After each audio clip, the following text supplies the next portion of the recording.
I would say that the biggest challenges that, you know, individual creatives and as a whole community we're facing are firstly just like the cost of operating here. And that's partially just like the cost of whether it be rent or supplies or, you know, anything you need. Sort of the cost of living or cost of working is one thing. But then also, I think in the economy and sort of the cultural economy that we've created on this island, we don't value creative work as much. So even if you have got yourself established and you say you've got all the equipment that you need and all of that, you then have to do that extra added challenge of trying to convince people who are maybe in different industries that the creative industries are very valuable and that, you know, money needs to be put forward to idea development. Contrary to that, the fact that we're a small community, I think is really valuable and a great strength that we have, because to a certain degree you can be a big fish in a small pond here. You also can really have a voice that's listened to. You know, if you think of all the creatives in a big city, they're shouting whatever they're doing from the rooftops, but nobody's getting, you know, it's deafened by all the noise. Whereas here, if you really have a statement and something you want to say, you're probably going to be listened to. So I think that's great. And also just like our people. I think as a community, we are supportive of one another. We have a huge culture of the arts, whether it be music, dancing, visual arts. So I think that's a really great strength, sort of our history of cultural, you know, cultural practitioners and artists. Like anywhere else in the world where you are who you are, and it's up to you to do the work that you are meant to be doing. So to ask something of something outside yourself is a stretch. And I think a lot of times people on this little rock have this impression that somebody owes them something. So it's up to you to do what you're supposed to be doing. Because that's one big problem with Bermuda. I mean, you know, surviving as an artist here is quite difficult because of the massive expenses involved in just day-to-day living in Bermuda.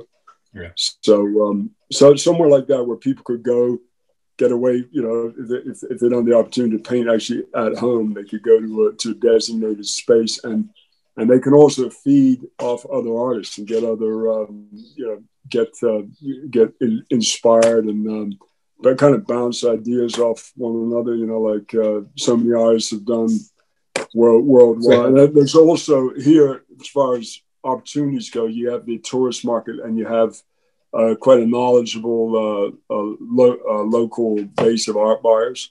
So there is quite a thriving art scene here, but unfortunately, in the last year and a half, a lot of artists have struggled because obviously, this, you know, with the whole COVID thing, it's become quite problematic. Yeah, I think money is a big challenge. I think sometimes it's difficult for us to get the funding for our more ambitious work. You know, Bermuda is not a country that is where art is a priority. That's really maybe three key challenges that I see. One is like access, the other is exposure, and the third is like support. So access for me, it's like, for instance, I teach at a yoga program at Co-Ed in the farm. And you have really creative guys there who woodwork and artistry, but they have like tools and equipment at their disposal, but in an incarcerated environment. When they get out, they don't have free access to those tools, free access to that equipment, right? And I think that limits what artists are able to create, and also the choices that artists makes.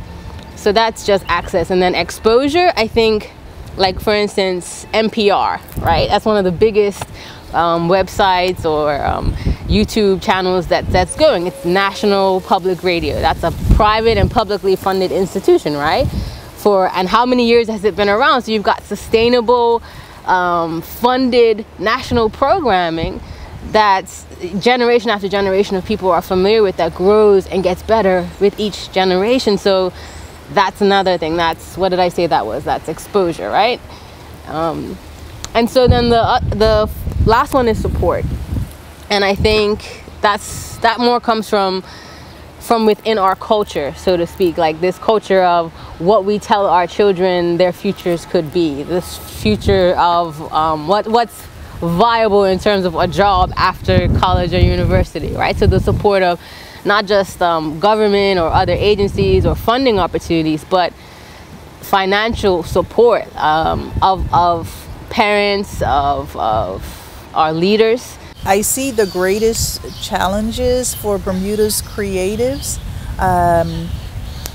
in a sense of having their works recorded or documented, and also passing the information on to younger generations to keep their energy alive. Our greatest strengths are the fact that we have people that are interested now in many of the old Bermuda traditions from a cultural aspect.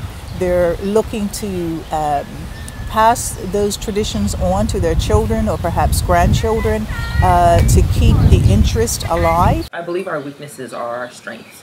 So in developing artists, you have to really want it in order to develop yourself. Nobody else is going to do that for you. That's part of the weakness, because there is no place for people to be able to hone their skills. Chustic was a good place to be able to hone your skills, but also it's a welcoming environment, so not everyone's going to be like, that was pretty bad. Go work on that. But you do have to have places where you can cut your teeth, per se, like Hubie's Bar, which used to have, I think, Tony Berry and a bunch of other jazz musicians. And that was a place where somebody like me who didn't grow up with that kind of music could go and see, oh my gosh, these musicians can play for 3 or 4 hours at a time.